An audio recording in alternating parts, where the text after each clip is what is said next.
তরুণ কবি সুকান্ত ভট্টাচার্যের লেখা কবিতা ছাড়পত্র।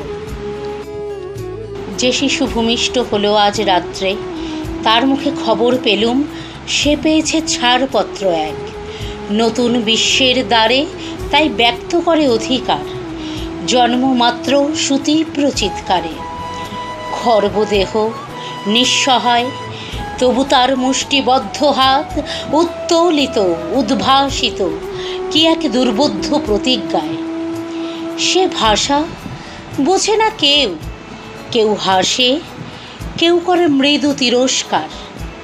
আমি কিন্তু মনে মনে বুঝেছি সে ভাষা।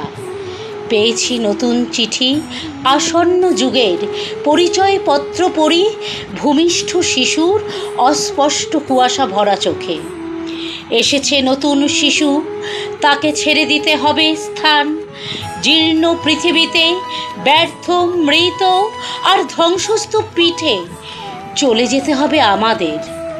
চলে যাব, তবু আজ যতক্ষণ দেহে আছে প্রাণ, প্রাণপণে পৃথিবীর সরাব জঞ্জাল। এ বিশ্বকে এ শিশুর বাসযোগ্য করে যাব আমি। নবজাতকের কাছে এ আমার দৃঢ় অঙ্গীকার।